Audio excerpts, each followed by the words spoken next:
Dans 2026, ça, zanmim, pral gon ratman garçon haïtien. Hey, Timoun, pral gon ratman garçon haïtien dans 2026 ça.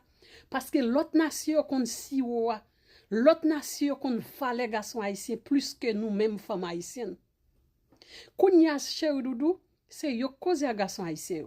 Parce que garçon haïtien yo chéri c'est trésor, c'est l'or.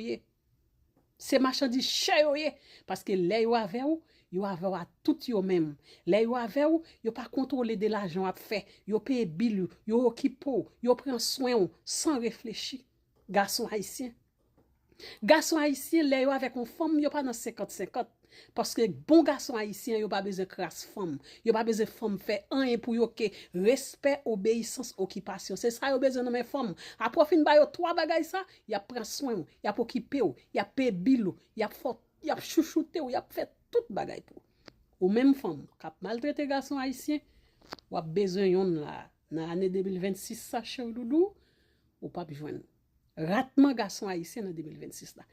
Kounya ou même sou gon grain nan moun, kembel pi di. Sou pas mettre clé sou li, al chercher clé. Mettez quatre nasel parce que sou qui te le sauver, l'autre nation va prendre nan moun. OK, c'est ton